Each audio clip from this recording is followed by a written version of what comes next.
Journal Combat, 15 septembre 1944. En 1933, un avide et frénétique personnage se juchait en Allemagne sur les débris de la République de Weimar et annonçait à son peuple ravi et au monde incrédule qu'un magnifique destin commençait pour son pays et pour lui-même. 11 ans après, les armées ennemies foulent le sol de la patrie allemande et vont donner le coup final à une nation exténuée par 10 années sous les armes et 5 dans les flammes de la guerre. L'expérience est concluante. Il s'est trouvé beaucoup d'hommes, presque tous les Allemands, un grand nombre d'Européens et quelques Français, pour croire au génie d'Adolf Hitler. C'est que pour beaucoup d'hommes, le succès est une loi et la brutalité une tentation. Il n'est pas sûr ainsi que cette conviction ait tout à fait disparu de certains esprits. Aujourd'hui où, pour la première fois depuis plus d'un siècle, la terre allemande est envahie par des ennemis décidés à y laisser les marques et les blessures de la force victorieuse, il est temps de revenir sur cette idée.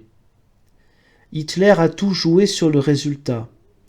Des années sans confort, les privations, la plus dure des disciplines, l'art, la pensée et la morale asservis au même but, les forces matérielles et spirituelles de l'Allemagne pliées impitoyablement dans un effort unique. Jamais peuple n'a connu pareille rigueur et pareil espoir.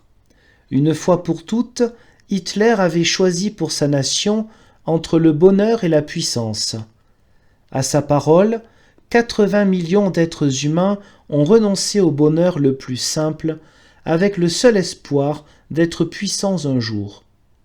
Il faut l'avouer, si Hitler avait réussi, l'histoire eût reconnu en lui un grand homme. Quelques-uns d'entre nous, sans doute, l'eussent encore nié au nom même de la grandeur dont nous aurions jugé qu'elle avait été pour toujours avilie dans un régime où le nom d'homme avait perdu son sens. Mais l'Allemagne entière et le monde eussent oublié la médiocrité irrémédiable de cette âme livrée aux idées fixes, les crimes que jusqu'à lui on pensait être sans nom, mais qui prendront maintenant le sien, le malheur enfin qu'il traînait autour de lui et qu'il a étendu comme une nuit sur tant de pays désespérés. Mais aujourd'hui, et devant le résultat, l'histoire elle-même reculera. Elle mettra en balance les sacrifices demandés à une nation et l'abîme d'humiliation et de douleur dont on va la récompenser. Elle qui aurait tenu pour peu de choses le bonheur de 1000 peuples, en face de la puissance d'un grand individu, elle devra reconnaître que l'Allemagne a tout sacrifié pour ne rien obtenir. Privée de bonheur pendant 10 ans, elle ne connaîtra pas la puissance de longtemps. Oui, l'expérience est concluante, ce n'était pas un génie que cet homme qui, pendant 10 ans, hurla sa haine au-dessus de milliers de têtes casquées et qui porte tout seul un poids de crimes et de mensonges tel que nul pardon humain ne pourra jamais l'en décharger. Et cela est dans l'ordre, car l'ordre veut que le réalisme, à la fin, ne paye pas. Le mensonge peut arriver à vaincre lorsque la vérité a peur de ses propres forces.